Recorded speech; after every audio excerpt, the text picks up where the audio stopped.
الحمدللہ رب العالمین والصلاة والسلام علی سید الانبیاء والمرسلین وعلی آلہ وصحبہ اجمعین اما بعد رب اشرح لی صدری ویسر لی امری واحلل عقدۃ من لسانی یفقہوا قولی درود شریف پڑھیں اللہم صلی علی سیدنا و مولانا محمد وعلی آل سیدنا و مولانا محمد بارک وسلم۔ علم حاصل کرنے کی دعا بھی پڑھیں، رب زدنی علما رب زدنی علما رب زدنی علما۔ عباد الرحمن کی صفات سورہ لقمان میں آیت نمبر 63 سے 77 تک ہیں۔ ان صفات کو ہم سمجھنے کی کوشش کر رہے ہیں۔ ٹوٹل 13 صفات ہیں، جس میں سے 3 صفات کو، 3 کوالٹیز کو ہم لوگوں نے لاسٹ کلاس میں کور کیا، اور آج انشاءاللہ ہم لوگ کوالٹی نمبر 4 یعنی صفت نمبر 4 جو عباد الرحمن کی ہے وہاں سے شروع کرتے ہیں۔ سر اس کی وہ دے دیجیے گا ویڈیو ٹھیک ہے؟ ادھر آپ نے پہلے ہم تھے باہر تو اس لیے ہم نے لکھ نہیں پائی تھی۔ اچھا ٹھیک ہے ویڈیو آج میں جو دونوں رہ ڈال دوں گئی گا۔ ویڈیو سب دے دیجیے، 2-3 ویڈیو ہیں۔ ہاں شیئر کر دوں گا لاسٹ کلاس سر کی آپ 2-3 سلائیڈ شیئر کر دیا کریے۔ سلائیڈ شیئر کر دوں گا تو کوئی اس سے فائدہ تو نہیں ہے، ویڈیو تو ہے تو اس میں چیزیں سمجھ میں بھی آ جائیں گی۔ کچھ چھوٹ جاتے ہیں، ٹھیک ہے کوئی بات نہیں، جیسا اچھا بہتر لگے آپ۔ ٹھیک ہے میں نوٹس شیئر کر دیا کروں گا، سلائیڈ میں تو شارٹ رہتا ہے۔ جی اب دیکھیے درود شریف پھر پڑھے، اللہم صلی علی سیدنا و مولانا محمد وعلی آل سیدنا و مولانا محمد بارک وسلم۔ عباد الرحمن کی 3 صفات جو ہم لوگوں نے پڑھ لی ہیں، اس کا ایک فوراً ہم لوگ اس کو سمجھ لیتے ہیں۔ عباد الرحمن کی 13 صفات میں سے سب سے پہلی صفت کیا ہے؟ سب سے پہلا وصف کیا ہے؟ سب سے پہلا وصف یہ ہے کہ بندہ بن جائے۔ پہلا وصف کیا ہے؟ انسان پہلے اللہ کا بندہ بن جائے۔ بندہ کسے کہتے ہیں؟ بندہ وہ ہوتا ہے جو اپنے رب کی پوری باتوں کو، ہر ایک چیز کو اس کے اپنی زندگی میں، اپنی خواہشات میں، اپنے روزمرہ کے کام میں، اپنے آقا کے احکام کو، اس کی مرضی کو سامنے رکھتا ہے اور اسی کے مطابق اپنی زندگی کو گزارتا ہے۔ وہ غلام ہوتا ہے، عبد ہوتا ہے، اسی کی جمع عباد ہے۔ پہلا وصف کیا ہے؟ اللہ کا عبد بن جائے، اس کا بندہ بن جائے، اس کا غلام بن جائے۔ دوسری صفت کیا ہے؟ دوسری صفت کیا ہے کہ زمین پر آپ کیسے چلیے؟ تواضع کے ساتھ چلیے، جھک کے چلیے نا، اکڑ کرنا چلیے۔ یمشون علی الارض ہونا، ہونا جو لفظ ہے اس کا مطلب ہوتا ہے تواضع کے ساتھ کسی کام کو کرنا، جھک کر کے کرنا، جھکاؤ کے ساتھ کرنا۔ کسی کی پرسنالٹی یا چلنے سے ایسا نہ ہو کہ اکڑ ہو، بلکہ اس کے سامنے ہمیشہ بندگی ہو، اللہ تبارک و تعالیٰ کے کی بندگی ہے، اور اپنی صفت اور اپنی ہر ایک معاملے میں اس کے دل میں اللہ کا خوف ہو، اللہ کا ڈر ہو، اور زمین پر وہ چلے بھی تو اکڑ کر نہ چلے، پھول کر کے نہ چلے، بلکہ کیا کرے؟ بالکل مریل چال بھی نہ چلے، لیکن کیا ہے؟ اکڑ کے بھی نہیں چلنا ہے، بلکہ مضبوطی سے سمیٹ کر کے خود کو جھکا کر کے چلنا ہے، جھک کر کے بالکل وہ نہیں، مطلب یہ کہ تواضع کے ساتھ ایک جو ہوتا ہے نا بالکل اکڑ کر کے چلنا، وہ نہیں۔ ہاں کہیں اکڑ کر چلنے کے بھی حکم دیا جاتا ہے، جیسے کہ آپ جائیں گے حج کرنے تو حج کرنے کے درمیان جو طواف ہوتا ہے اس میں شروع کے 3 یا 4 طواف ہوتے ہیں جس میں اکڑ کر چلنے کا حکم دیا گیا ہے، اس کا پس منظر ایک الگ ہے۔ اسی طرح میدان جنگ میں جب کوئی سپاہی ہوتا ہے، اسلامک سپاہی ہوتا ہے، تو اس کو بھی کہا جاتا ہے کہ اکڑ کر رہنے کے لیے۔ بٹ عام حالت میں، عام زندگی میں کہا جا رہا ہے کہ تواضع کے ساتھ رہیے، انکساری کے ساتھ رہیے، گھمنڈ، تکبر آپ کی چال سے ظاہر نہ ہو۔ دوسری صفت کیا بتائی گئی؟ دوسری صفت یہ بتائی گئی کہ جب بھی جاہل لوگ آپ سے ملیں، ہے نا، تو کیا کریے؟ ان سے سلام کہہ کے نکل جائیے۔ اب یہاں پر 2 لفظ ہے، ایک لفظ ہے جاہل، دوسرا لفظ ہے سلام۔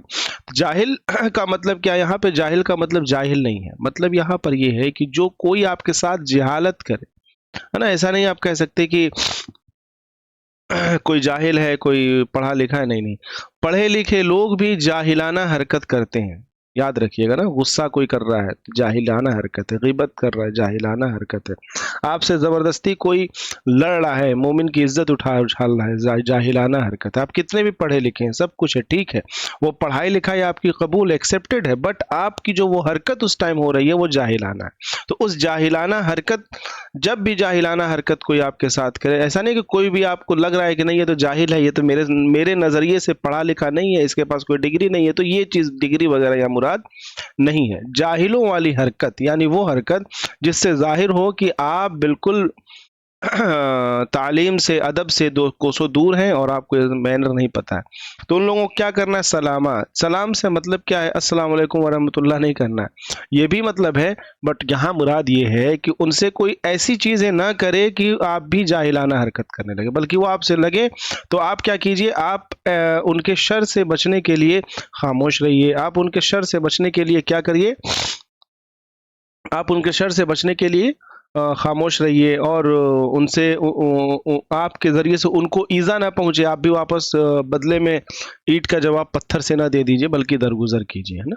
تو کیا ہے حاصل؟ یہ ہے کہ بیوقوف جاہلانہ باتیں کرنے والے سے یہ حضرات انتقامی معاملہ نہیں کرتے بلکہ ان سے درگزر کر دیتے ہیں۔ کس سے کرتے ہیں؟ جاہلوں سے، ہے نا؟ مطلب جو جاہلانہ حرکت کر رہا ہے، ہاں کہیں کہیں ضرورت ہوتی ہے تو وہاں پہ جاہلانہ حرکت نہیں ہوتی ہے، وہاں پر دوسری چیزیں ہوتی ہیں جہاں پر ہاں اپنے حق کے لیے لڑنا پڑتا ہے، تو وہ الگ چیز ہے۔ بٹ ایک نارملی آپ عام طور سے دیکھیں گے تو حق تلفی نہیں ہوتی ہے، بٹ یہ کہ کوئی اپنے ناک کے لیے آپ سے آ کر لڑ رہا ہے، زبردستی آپ کو کچھ کہہ رہا ہے، تو آپ اس وقت کیا کہ اوائڈ کیجیے اور سائڈ ہو لیجیے، اس سے لڑنے جھگڑنے کی آپ کو ضرورت نہیں ہے، آپ اپنے بڑپن کا مظاہرہ کیجیے، آپ اپنے عباد الرحمن ہونے کا مظاہرہ کیجیے، ہے نا؟ اس کو یاد رکھیے۔ یہ 3 صفات ہو گئیں، اب چوتھی صفت دیکھیے، چوتھی صفت یہ ہے، اللہ تبارک و تعالی نے فرمایا والذین یبیتون، والذین یبیتون، واو مطلب اور، الذی مطلب جو لوگ، یبیتون مطلب رات گزارتے ہیں، اور وہ لوگ جو رات گزارتے ہیں، کیسے گزارتے ہیں؟ لربہم، اپنے رب کے لیے، اپنے رب کے سامنے، سجدہ کرتے ہوئے، وقیاما، اور قیام کرتے ہیں۔ یہ چوتھی صفت بتلائی گئی مومنی عباد الرحمن کی، مومنین کی نہیں، عباد الرحمن کی بتلائی گئی۔ مومنین کی ظاہر سی بات ہے، جو مومن ہوتا ہے وہی عباد الرحمن ہوتا ہے، لیکن یہاں پہ خاص طور سے عباد الرحمن تو مطلب یہ کہ یہ ایک خاص کیٹیگری ہے، مومنین میں بھی خاص کیٹیگری عباد الرحمن کی، جو کیٹیگری ہمیں انشاءاللہ چاہیے۔ تو ذرا سا میں یہ چاہتا ہوں کہ ذرا سا آپ سب اپنے ہاتھوں کو اٹھائیں کہ کیا ہمیں عباد الرحمن کی کیٹیگری چاہیے؟ ہاتھ اٹھائیں، کن کو چاہیے؟ دل میں ارادہ تو ایٹ لیسٹ ہے نا کہ ہاں ہمیں عباد الرحمن میں شامل ہونا ہے انشاءاللہ۔ ہاتھ اٹھائی، کتنے لوگوں کو چاہیے؟ صرف 3 لوگ، 4 لوگ، ہیں بہت بہتر، 5 لوگ۔ عباد الرحمن کن کو بننا ہے، ارادہ کس کا ہے بننے کا؟ وہ لوگ ہاتھ اٹھائیں، ارادہ جو رکھتے ہیں انشاءاللہ کے ساتھ۔ صرف 5 لوگوں نے اپنا ہاتھ اٹھایا ہے، باقی 3 لوگ اور بھی ہیں۔ چلیے ٹھیک ہے، 6 لوگوں نے ہاتھ اٹھا دیا۔ کیوں ہاتھ اٹھایا آپ نے انمتا لاری؟ انمتا آپ نے ہاں ہینڈ کیوں رائز کیا؟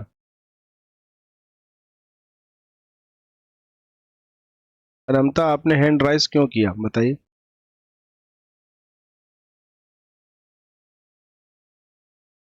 سب سے لاسٹ میں آپ ہی کا ہینڈ رائز ہوا ہے۔ مائک آپ کا میوٹ ہے۔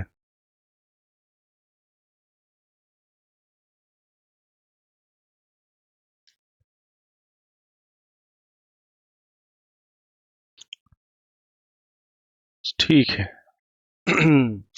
یہ نیت کر لیتا ہوں کہ در و دیوار کو پڑھا رہا ہوں، انسانوں کو نہیں پڑھا رہا ہوں۔ چلیے کوئی بات نہیں۔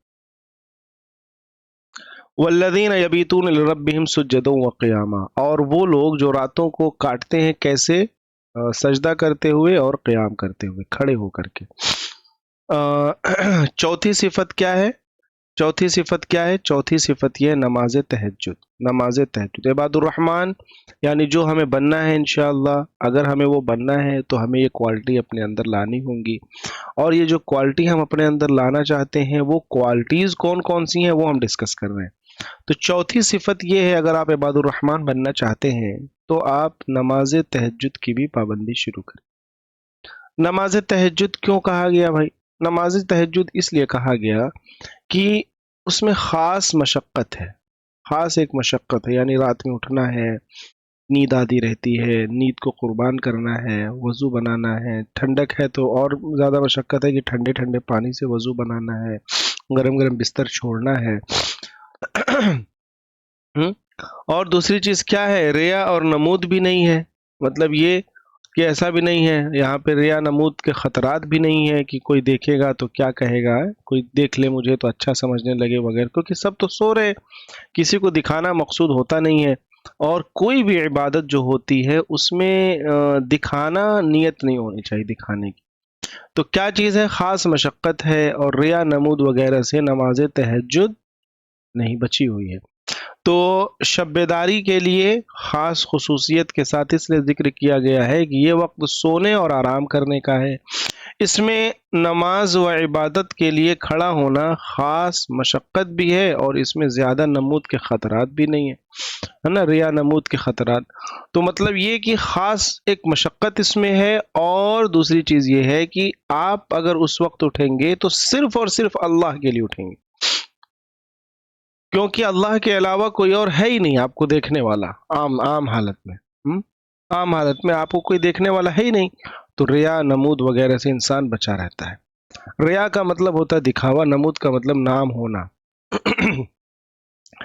اب ذرا سا 2-4 منٹ ہم بات کرتے ہیں کہ نماز تہجد کی فضیلت کیا ہے۔ تو دیکھیے نماز تہجد کی فضیلت کیا ہے۔ امام ترمذی رحمۃ اللہ علیہ نے حضرت ابو امامہ سے روایت کیا ہے کہ رسول اللہ صلی اللہ علیہ وسلم نے فرمایا، دیکھیے جہاں بھی آپ کا نام آئے ساتھ میں درود شریف ضرور پڑھا کیجیے، صلی اللہ علیہ وسلم۔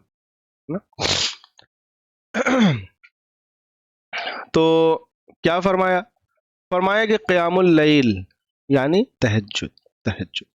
تہجد کی پابندی کرو، کیونکہ وہ تم سے پہلے بھی نیک بندوں کی عادت رہی، یعنی رات کو اٹھنا، ایک وقت بنانا، اور رات کو اٹھ کر کے اللہ کے سامنے اپنی بات کو رکھنا، اللہ کے لیے نماز پڑھنا، اپنے گناہوں پر 2 آنسو بہانا، اور اس وقت صرف بندہ ہوتا ہے، اللہ ہوتا ہے، تو اس وقت ایک خاص کیفیت ہوتی ہے۔ تو جو بھی نیک بندے ہوتے ہیں وہ اللہ تعالیٰ سے وہ اپنی خاص کیفیت اور خاص تعلق کو بنانا چاہتے ہیں، اور ان کو بنانا چاہیے۔ اللہ مجھے بھی توفیق دے، آپ سب کو بھی توفیق دے۔ تو قیام اللیل کیا ہے؟ آپ نے فرمایا، آپ صلی اللہ علیہ وسلم نے، کہ قیام اللیل یعنی تہجد کی پابندی کرو۔ کیوں کرو؟ کیونکہ وہ تم سے پہلے بھی سب نیک بندوں کی عادت رہی ہے، سب نیک بندوں کی عادت رہی ہے، اور اللہ تعالیٰ سے تم کو قریب کرنے والی اور سیئات کا کفارہ ہے، گناہوں سے روکنے والی چیز ہے نا۔ قیام اللیل کیا ہے؟ تہجد کی پابندی کرو، کیونکہ وہ کیا کر دیتی ہے؟ وہ تم کو برائیوں سے روک لیتی ہے نا، اور اللہ سے قریب کرتی ہے، گناہوں کا کفارہ بن جاتی ہے۔ تو 3 چیزیں ہیں تہجد میں۔ تہجد میں کتنی چیزیں ہیں؟ 3 فائدے ہیں نا۔ کیا کیا ہے؟ اللہ سے قریب، اللہ سے قربت ہے نا، قربت۔ نمبر 1 کیا ہے؟ اللہ سے قربت ہے نا۔ اب نمبر 2 کیا ہے؟ نمبر 2 کیا ہے؟ گناہوں کا کفارہ، گناہوں کا کفارہ۔ نمبر 3 کیا ہے؟ گناہوں سے روکنا ہے نا، گناہوں سے روکنا، گناہوں سے روکنے والی چیز ہے۔ تو تہجد کی 3 کون سے فائدے کون بتائے گا؟ فوراً نگد والے۔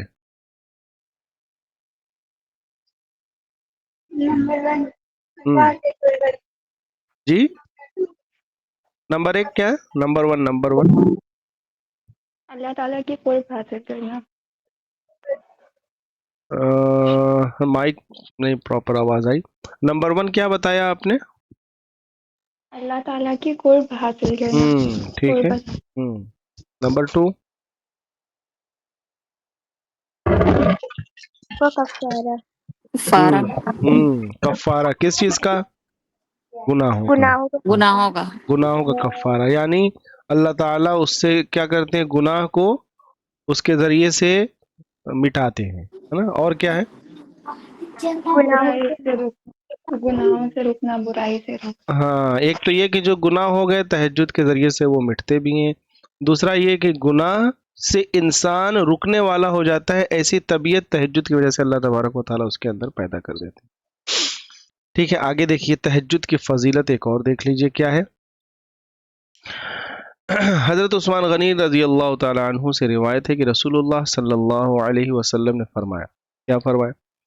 جس شخص نے عشاء کی نماز جماعت کے ساتھ ادا کر لی، ہے نا، جس شخص نے عشاء کی نماز جماعت کے ساتھ ادا کر لی تو آدھی رات عبادت میں گزارنے کے حکم میں ہو گیا، یعنی کہ آدھی رات عبادت میں گزارنے کے حکم میں ہو گیا۔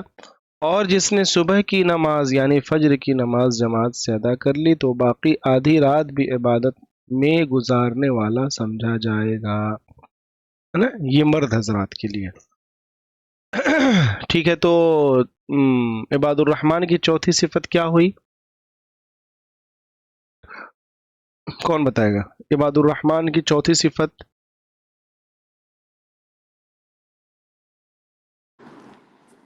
وہ عباد الرحمان ہی کی صفت ہے، ہاں ہاں، وہی چوتھی صفت، تہجد وغیرہ ہاں، پڑھنا جی، تہجد تہجد کی پڑھنا، نماز کی تہجد کی پابندی کرنا نماز کی پابندی جی۔ کیا ہے؟ عباد الرحمن کی صفت، ہاں۔ اچھا، اب بتائیے کہ تہجد کی نماز کے فائدے کیا ہیں؟ 3 فائدے حدیث کی روشنی میں۔ گناہوں سے روکنا، سے کفارہ، گناہوں کا کفارہ، ہم، اور اللہ کے قریب جانا۔ اللہ سے قریب ہو جاتا ہے انسان، ٹھیک ہے۔ تو اب وہاں تک ہم نے چوتھی صفت پڑھ لی، اب دیکھیے پانچویں صفت ہم شروع کرتے ہیں۔ کیا ہے؟ والذین یقولون، اور وہ لوگ جو، یعنی عباد الرحمن وہ لوگ ہیں جو یقولون کہتے ہیں، ربنا اصرف عنا عذاب جہنم، اے اللہ تبارک و تعالی ہم سے جہنم کے عذاب کو کیا کیجئے؟ ہٹا لیجئے، ان عذابها کان غراما، ہے نا، بے شک اس کا عذاب کیا ہے؟ چمٹنے والا ہے، یعنی پکڑنے والا ہے۔ اب آئیے تھوڑا سا اس کی وضاحت کرتے ہیں۔ پانچویں صفت جو بتائی گئی مقبولین کی، وہ کیا ہے؟ یہ بارگاہ اللہ کی بارگاہ میں شب و روز یعنی دن اور رات عبادت اور اطاعت میں مصروف رہتے ہیں، ہے نا۔ اب ذرا سا دیکھیے، اب تک ہم لوگوں نے پڑھا عباد الرحمن یہ کرتے ہیں، یہ کرتے ہیں، یہ کرتے ہیں، یہ کرتے ہیں۔ اب ظاہر سی بات ہے جب تہجد کی نماز پڑھتے ہیں تو پابندی سے 5 نماز کا کیا حال، نفل کا کیا حال؟ تو ظاہر سی بات ہے عبادت گزار تو بہت ہو گئے، لیکن اتنے زیادہ عبادت، مطلب اس لیول کی عبادت گزار ہونے کے باوجود ان کی اندرون کی کیفیت کیسی ہوتی ہے، یہ بتایا جا رہا ہے۔ یہ بتایا جا رہا ہے کہ جتنے وہ عبادت گزار ہوتے ہیں اتنے ہی زیادہ ان کے دل میں خوف رہتا ہے نا۔ شب و روز یعنی دن اور رات اللہ کی اطاعت میں مصروف رہتے ہیں، مشغول رہتے ہیں، اس کے باوجود بے خوف نہیں ہوتے نا۔ یہاں پہ کیا فرمایا گیا؟ ربنا اصرف عنا عذاب جہنم، بھائی جنت والا تو وہ سارا کام کر رہے ہیں، لیکن پھر بھی اللہ تعالیٰ سے مطلب ڈر رہے ہیں کہ کہیں ایسا نہ ہو کوئی مجھ سے چھوٹی موٹی کوتاہی ہو جائے اور میں جہنم میں چلا جاؤں، تو اللہ سے دعا بھی کرے گا اللہ تعالیٰ ہمیں دوزخ کے عذاب سے بچائیے، ہے نا۔ تو ہر وقت خوف خدا اور آخرت کی فکر ان کو رہتی ہے، جس کے لیے وہ پریکٹیکل کام بھی کرتے ہیں نا، مطلب اپنے ایسا نہیں کہ بس وہ فکر ہے، کہتا نا مجھے فکر ہے، مجھے بہت فکر ہے۔ ارے بھائی فکر ہے تو کام کیجئے، جو بھی فکر آپ کو ہے تو اس کو آپ سامنے رکھ کے کام کیجئے، فکر رکھتے ہیں۔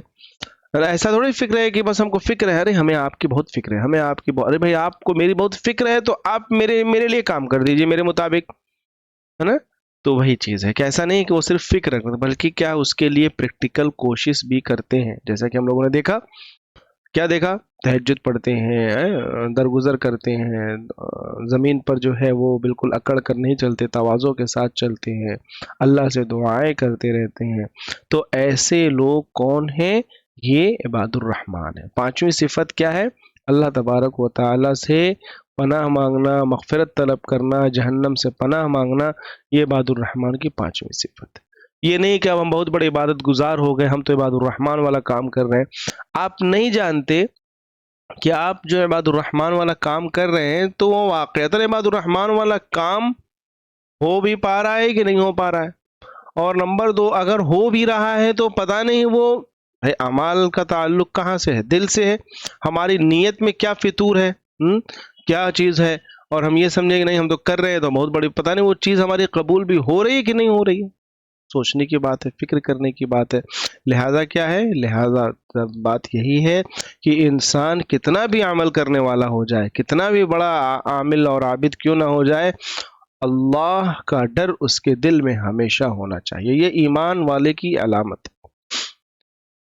اور آپ جب تھوڑا سا انصاف پسندی کے ساتھ جائزہ لیں گے تو یہ چیز آپ کو دکھے گی شاید کہ جو جس قدر ان باتوں سے نیکیوں سے دور ہے اسی قدر وہ باغی بھی ہے، اس کے دل میں خوف بھی کم ہے. جو جس قدر دور ہے اس کے دل میں خوف کم ہے، اور جس قدر جو عبادت گزار ہے وہ اتنا ہی زیادہ ڈرنے والا ہے. لہذا حضرت ابوبکر ہے، حضرت عمر ہیں، اور جلیل القدر صحابی ہیں، تو یہ لوگ کہتے ہیں کہ کاش میں پیدا ہی نہیں ہوتا. کوئی جو ہے ایک تنکا اٹھا کر کہتا ہے کاش میں یہ تنکا ہوتا ہے. کیوں؟ کیونکہ میرے پھر آخرت کا مجھے کوئی حساب کتاب کوئی ٹینشن نہیں ہوتی اور پھر میں ختم کر دیا جاتا. یہ کون کہہ رہا ہے؟ یہ جلیل القدر اصحاب کرام کہہ رہے ہیں، ہے نا، جن کے پاؤں کی دھول بھی ہم لوگ نہیں ہیں. تو جو جس قدر جس کا لیول ہائی ہے اسی قدر وہ اللہ سے ڈرنے والا ہے نا. حضرت عمر کا یہ قول مشہور آپ کو یاد ہوگا کہ انہوں نے کہا کہ اگر یہ کہا جائے، مطلب امید اور ڈر کے تعلق سے، کہ اگر یہ کہا جائے کہ جنت میں سارے لوگ جنت میں جائیں گے اور ایک بندہ جو ہے وہ جہنم میں جائے گا، تو مجھے ڈر ہے کہ کہیں وہ ایک میں نہ ہو. اور پھر فرماتے ہیں کہ اگر کہیں یہ اعلان کیا جائے کہ سارے لوگ جہنم میں جائیں گے، صرف ایک بندہ جنت میں جائے گا، تو مجھے ایسا لگتا ہے امید اللہ سے کہیں وہ میں ہوں. تو یہ ایک لیول ہوتا ہے ایمان کا، اور جتنا بندہ بڑا ہوتا ہے اسی قدر اللہ سے ڈرنے والا ہوتا ہے. اللہ تعالیٰ اپنا صحیح خوف اور تقوی ہمارے دل میں ڈالے، آمین. تو پانچویں صفت کیا ہے؟ پانچویں صفت یہ ہے کہ اللہ تعالیٰ سے ہر وقت اللہ کا خوف رکھنا، اور اللہ تعالیٰ سے جہنم سے، قبر سے اور آگ کے عذاب سے پناہ مانگنا. آگے کیا فرمایا؟ انہا ساءت مستقرا و مقاما، انہا ساءت مستقرا و مقاما. اب یہ صفت نہیں ہے، اب یہ پچھلی ہی آیت کی وضاحت ہے کہ جہنم کیسی ہے. انہا ساءت مستقرا، وہ ٹھہرنے کے اعتبار سے بہت بری چیز ہے. جہنم کیا ہے؟ ٹھہرنے کے اعتبار سے بہت بری چیز ہے، اور رہنے کی بہت بری چیز. اور صحیح بات ہے، صحیح بات ہے. انسان دنیا میں بھی اپنے رہائش کے تعلق سے یہ فکر کرتا ہے کہ اس کو تھوڑا چین، سکون اور اطمینان والی جگہ رہنے کو میسر ہو، وہ اس کا انتظام کرتا ہے دنیا میں. اسی طرح، اور حالانکہ حقیقت یہ ہے کہ دنیا میں آپ جو کچھ بھی انتظام کر لیں تو وہ انتظام ہمیشہ کے لیے نہیں ہے، پرماننٹ وہ علاج نہیں ہے. تو کیا چیز ہوگا؟ آخرت کا انتظام اگر آپ کر رہے ہیں، جس طرح دنیا میں آپ انتظام کرتے ہیں، ایئر کنڈیشن اگر استطاعت ہے تو ایئر کنڈیشن لگواتے ہیں، ہوادار کمرہ رکھتے ہیں، بیڈ ٹھیک ٹھاک رکھتے ہیں، تھوڑا روم صاف صفائی رکھتے ہیں، اور بھی جو چیزیں ہیں اس کو لوازمات آپ اس کو اختیار کرتے ہیں تاکہ دنیا میں آپ آرام سے رہ سکیں. اسی طرح سے آخرت میں بھی ہمیں یہ چاہیے کہ ہم آرام سے رہیں، اس کی فکر اس دنیا میں کریں. جس طرح سے دنیا میں کوشش کر کے آپ نے اپنے کمرے کو مینٹین کیا ہے، اسی طرح سے دنیا میں کوشش کر کے اپنے آخرت میں آپ اپنی چیزوں کو مینٹین کریں، ہے نا.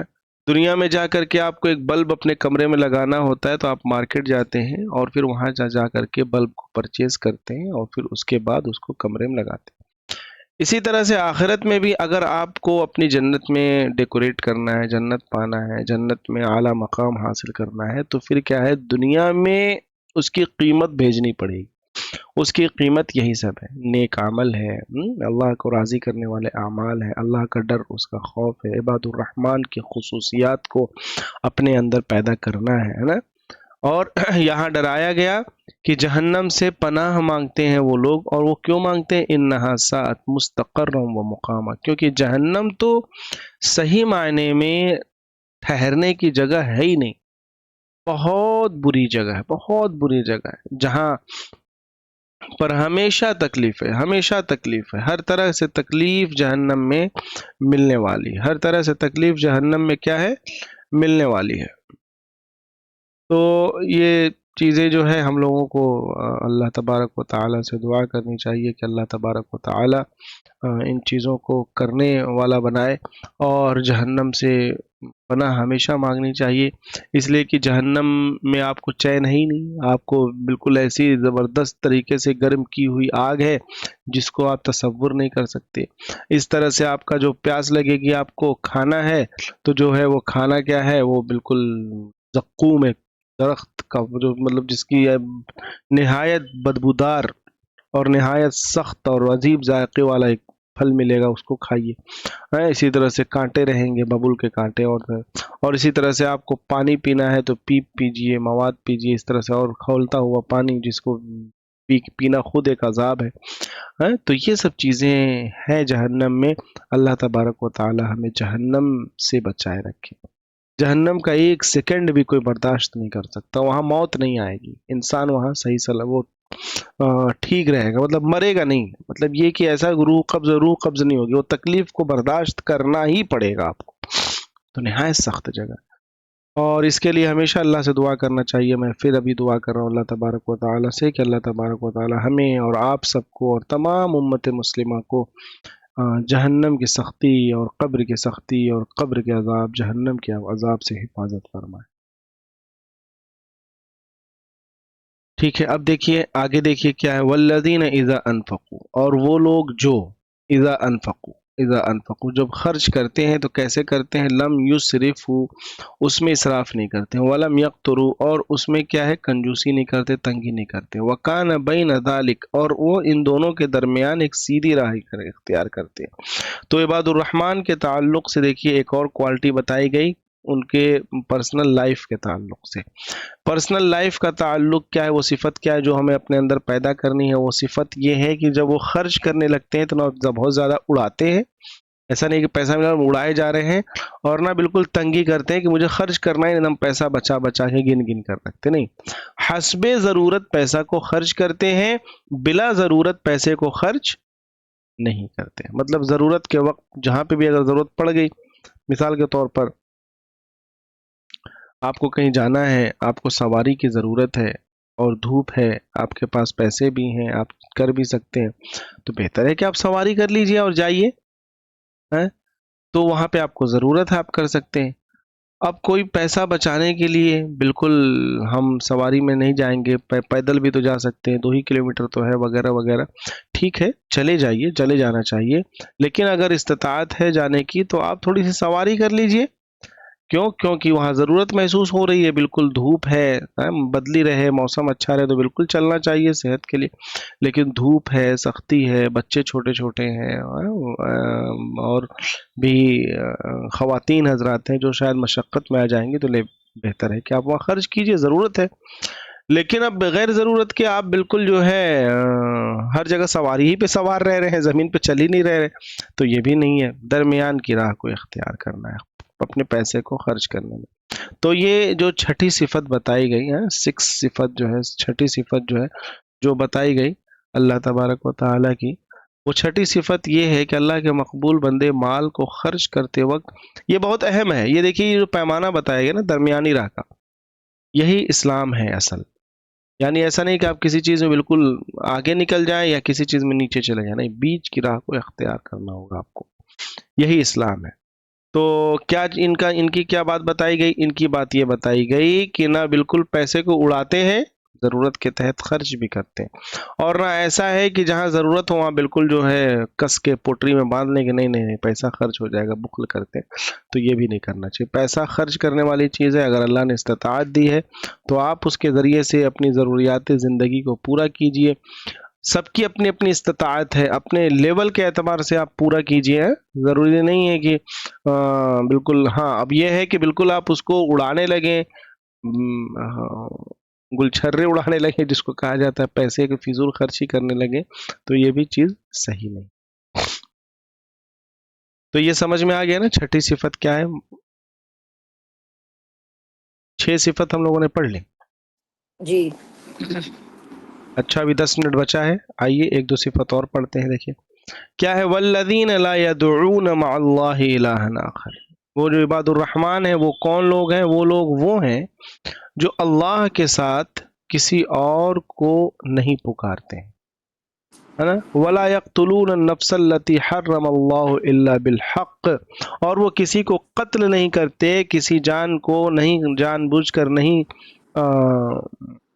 منع کر دیا اللہ تعالی نے جس کو، اس کو وہ قتل نہیں کرتے، ہے نا، ولا یزنون، اور زنا نہیں کرتے، ومن یفعل ذلک یلقى اثاما، اور جو کوئی ایسا کرے تو وہ بہت جا پڑا گناہ میں، وہ تو گنہگار ہوگا۔ تو اس میں بھی 3-4 چیزیں بتائی گئی، 2-3 کوالٹیز اس میں ہم کو بتا دی گئی ہیں۔ اب کیا کیا بتایا گیا اس کو دیکھیے۔ 7ویں صفت جو بتائی گئی ہے، 7ویں صفت بتائی گئی ہے، اس میں کیا ہے؟ پہلی 6 صفت میں تو اطاعت اور فرما برداری، مطلب کرنے والی چیز ہے نا۔ اب یہاں پر نہ کرنے والی چیزوں کے تعلق سے بتایا جا رہا ہے نا، اصول آ گئے ہیں۔ اب معصیت اور نافرمانی کے اصول بتائے جا رہے ہیں کہ کیا ہوا بھائی، اچانک ہنگامہ کہاں سے آ گیا؟ کس کے گھر میں ہنگامہ ہو گیا؟ بند کیجئے مائک۔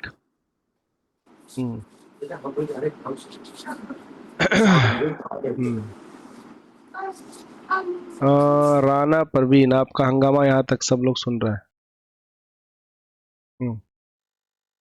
ٹھیک ہے، درود شریف پڑھی، اللہم صلی علی سیدنا مولانا محمد وعلی آل سیدنا مولانا محمد بارک وسلم۔ تو شروع میں اب تک جو ہم لوگوں نے 6 صفات پڑھی ہیں، تو ان میں کیا ہے؟ ان میں کرنے والی چیز ہے، یعنی کہ عمل کرنا، اطاعت کرنا۔ اب یہاں پر پرہیز والی چیز، گناہوں سے بچنے والی چیز کا معاملہ آ رہا ہے، اور جس میں سب سے پہلی چیز عقیدے سے متعلق ہے، یعنی وہ ہمارا فیت، ہمارا ایمان، ہمارا عقیدہ ہے۔ کیا ہے کہ یہ جو عباد الرحمن ہیں، یہ لوگ اللہ کے ساتھ کسی اور کی عبادت میں شریک نہیں کرتے۔ اہم بات، اللہ کو ساری چیزیں پسند ہیں، لیکن اللہ کو شرکت پسند نہیں۔ شریک کوئی اللہ کے ساتھ کسی کو کر دے، کیسے بھی، اللہ کی ذات میں، اس کی صفات میں، اس کے حقوق میں، کیسے بھی آپ اللہ کے ساتھ کسی کو شریک کر دیں گے، اللہ کو پسند نہیں۔ ساری چیزیں اللہ معاف کر سکتا ہے، لیکن شرک اور کفر یہ چیزیں ایسی ہیں کہ اگر کوئی بندہ اسی پر مر جاتا ہے، انتقال کر جاتا ہے، تو اس کی معافی نہیں۔ لہذا کیا ہے؟ بالکل شرک سے اللہ سے بالکل ایک دم سختی سے دعا کرنی چاہیے، ہر نماز میں دعا اللہ تعالیٰ سے کرنی چاہیے، اور ہمیشہ کلمہ پڑھنا چاہیے، ہمیشہ کلمہ پڑھنا چاہیے۔ کلمے کے اندر بھی ایک تاثیر ہے نا، جیسے کہ یہ کلمہ ہے لا الہ الا اللہ، اس کو بھی اپنے زندگی میں شامل کرنا چاہیے، اور اس کا بھی ورد ہمیشہ کرنا چاہیے، کیونکہ اس کو پڑھنے سے بھی دل میں ایک کیفیت آتی ہے۔ تو ظاہر سی بات ہے، بہت ساری چیزیں ہمیں پتہ ہے، لیکن کہیں کہیں شاید ہمارا علم کم ہے اور ہم شرک میں مبتلا ہو جائیں اگر اپنے علم کی کمی کی وجہ سے، تو ایسی نوبت نہ آئے، لہذا ہمیشہ یہ چیز کرنی چاہیے۔ اور بچنے کے طریقے کیا ہے کہ آپ کو کوئی بھی ایسی چیز دکھے جو شک اور شبہ والی ہے، آپ علماء کرام سے رجوع کیجئے۔ کس سے رجوع کرنا ہے؟ علماء کرام کی طرف رجوع کیجئے، جو بھی جس کے بھی آپ سے کوئی اگر کوئی عالم دین، واقعی وہ عالم دین ہے آپ کی نظر میں، تو آپ اس سے رجوع کیجئے، وہ آپ کو انشاءاللہ عالم دین ہے تو بہتر مشورہ دے گا آپ کو، ہے نا۔ تو کیا چیز ہے؟ خود سے ان سب چیزوں پر، اور یہ جانے کیا معاملہ ہے کہ انسان سر درد ہوتا ہے، پیر درد ہوتا ہے، پیٹ درد ہوتا ہے، یا کوئی بھی بدن کی بیماری ہوتی ہے، یا کچھ بھی ہوتا ہے، تو وہ خود سے نہیں دوا کرتا، ڈاکٹر سے پوچھتا ہے، اس کے پاس علاج کرواتا ہے۔ کیوں؟ کیونکہ جانتا ہے کہ اگر ہم کچھ الٹا پلٹا کر لیے، یا الٹی سیدھی دوا کر لیا، کوئی ٹریٹمنٹ کر لیے، تو اس کے سائیڈ ایفیکٹ ہو سکتے ہیں، نقصان ہو سکتا ہے بجائے فائدے کے۔ لیکن جانے کیا ہوا ہے، جانے کیا ہوا ہے لوگوں کو، جانے کیا ہوا ہے ہمیں، کہ ہم لوگ کیا کرتے ہیں؟ ہم لوگ یہ کرتے ہیں کہ دنیا کے معاملے میں تو اسپیشلسٹ کے پاس جاتے ہیں، لیکن دین کے معاملے میں ہر ایک انسان مفتی بنا بیٹھا ہے، خود ہی سے۔ ابھی کوئی کچھ بولا نہیں، خود سے ہی، اگرچہ اس کا پراپر علم تھا نہیں تھا، اس کو لگا، اس نے بتا دی، اگرچہ چھوٹی چیز ہو۔ میں کہہ رہا ہوں کہ اگرچہ کوئی یہ پوچھے کہ وضو کے فرائض کتنے ہیں، اور وہ آپ سے پرٹیکولر نہیں پوچھ رہا ہے نا، اور آپ کو بغل میں کوئی اور بھی بیٹھا ہے، آپ سے بڑا ہے، عالم دین ہے، تو ایسا نہیں ہے کہ آپ وضو کے فرائض تو بالکل واضح ہیں، پتہ ہوتے، کھٹ سے کہیں 4 ہیں، ہے نا، آپ کو پتہ ہے، لیکن آپ کو بتانے کی ضرورت نہیں۔ کیوں؟ کیونکہ آپ کے بغل میں ایک عالم دین ہے، وہ بتائے گا، اس کا حق ہے نا، اس کا حق ہے۔ اور یہ تو میں نے مثال دی، جو جانتا ہے. انسان تو بہت کچھ نہیں بھی جانتا ہے, اس کو لگتا ہے بس وہ اپنے من سے ٹامک ٹوئیاں کر دیتا ہے. کوئی مسئلہ پوچھے گا کہ کان میں تیل ڈالنے سے کیا روزہ ٹوٹ جاتا ہے, کوئی بغل میں نہیں ٹوٹتا ہے, نہیں ٹوٹتا. پھر پوچھے گا ہے نا مولانا صاحب ایسا ہے نا, ارے بھائی جب تم خود جو ہے علامہ بن کے بتا دیو تب کیا مولانا صاحب سے اس کی جو ہے تصدیق کروا رہا. پہلے ہی پوچھنا چاہیے نا, بتانے سے پہلے تم کو پوچھنا چاہیے, یا پھر جو پوچھ رہا ہے اس بتانے کا موقع دیتے ہیں, تمہارے علم میں بھی اضافہ ہوتا. تو کیا ہے عقیدہ, کوئی بھی چیز جو شک شبہ والی ہے آپ کو کیا کرنا ہے, یا دین کے معاملے میں کوئی بھی بات ہے آپ کو کس کی طرف رجوع کرنا ہے, علماء کرام کی طرف رجوع کرنا ہے. تو کیا ہے وہ عباد الرحمن کی 7ویں صفت کہ وہ اللہ کے ساتھ کسی کو شریک نہیں کرتے ہیں, اللہ کے ساتھ کسی کو شریک نہیں کرتے. 8ویں اور 9ویں صفت کیا ہے اس کو بھی پڑھ لیجئے, ہے نا. 8ویں اور 9ویں صفت کیا ہے, تاکہ ہماری 9 صفت ہو جائے آج, اور 4 صفت بچی رہے گی انشاءاللہ, کل اس کو کلیئر کر لیں گے. اور پھر پرسوں جو ہے کیا کیا بچا ہم لوگوں کا, پھر پرسوں جو ہمارا بچا ہے نا یہ 5 پلرز آف اسلام, پرسوں اس کو کور کر لیں گے. بہت شارٹ ٹاپک ہے, وہ سب جانتے ہیں آپ لوگ, بس اس طرح سے ہم لوگ اس کو ایک تیزی سے اس کو کور کر لیں گے, کچھ خاص ٹاپک کو ڈسکس کریں گے. اور پھر اس کے بعد لاسٹ ڈیٹ میں ہم لوگ کیا کر لیں گے, لاسٹ ڈیٹ میں انشاءاللہ ہم لوگ عقیدے کے تعلق سے جو چیزیں رہ گئی ہیں بنیادی اس کی بات کر لیں گے انشاءاللہ. ٹھیک ہے, تو 4 دن کی آج کی کلاس تو ہو گئی, اس کے بعد 3 دن کی اور کلاس بچی ہوئی ہے, تو اس کو بالکل پابندی سے جوائن کیجئے. اس کے بعد بقرعید پہلے ہی آپ سب کا ایگزام بھی ہو جائے گا انشاءاللہ. تو یہ 8ویں اور 9ویں صفت کیا ہے, 8ویں اور 9ویں صفت یہ ہے کہ عملی گناہ میں سے بڑے بڑے اور سخت گناہ کا بیان کر کے اللہ کے مقبول بندے ان کے پاس نہیں جاتے, ہے نا. گناہوں کا بیان, اب بڑے بڑے گناہوں کا بیان ہے نا, کہ ایسا نہیں ہے کہ وہ صرف نیکیاں کرتے ہیں, نہیں, نیکیاں تو کرتے ہی کرتے ہیں, برائیوں سے بھی بچتے ہیں, ہے نا. جیسے اس میں نمبر 1 کیا ہے, ناحق قتل نہیں کرتے, ہے نا. کیا ہے عباد الرحمن میں, وہ قتل کسی کو نہیں کرتے, ناحق قتل نہیں کرتے. اور کیا ہے, زنا سے دور رہتے, زنا سے دور رہتے. اب زنا بھی کئی طرح کا ہوتا ہے, زنا نظر کا زنا ہے, ہاتھ کا زنا ہے, کان کا زنا ہے. تو جیسا بھی زنا ہے ان ساری چیزوں سے وہ کیا ہے, وہ بچتے ہیں اور اپنی حفاظت کرتے ہیں. اور ہمیں بھی اپنی حفاظت کرنی چاہیے. اور خاص طور سے زنا کی طرف جو اعمال یا جو چیزیں اٹریکٹ کرتی ہیں ان سے بچنا چاہیے زنا کی طرف. جیسے کہ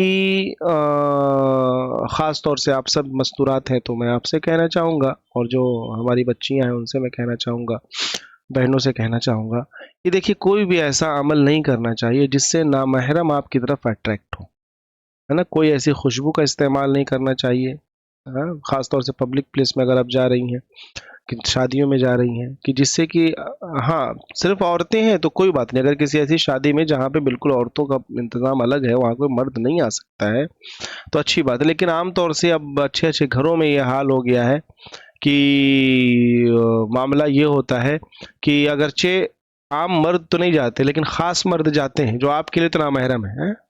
آپ کسی کے شادی میں گئے, پتہ چلا اس شادی میں اس گھر کے جو لڑکے ہوتے ہیں وہ بلا روک ٹوک سروس کے نام پر اندر جاتے ہیں, ان کی جو بہنیں ہیں ان کو بلاتے, بھائی ان کی بہن نہ ہے وہ, آپ کے لیے تو نامحرم ہے نا. اور اسی طرح اور بھی جو خاص رشتہ دار ہوتے ہیں وہ پتہ چلتا ہے وہ دھڑلے سے اس میں گھس جاتے ہیں. تو ان ساری چیزوں سے احتیاط کرنا چاہیے, اجتناب کرنا چاہیے.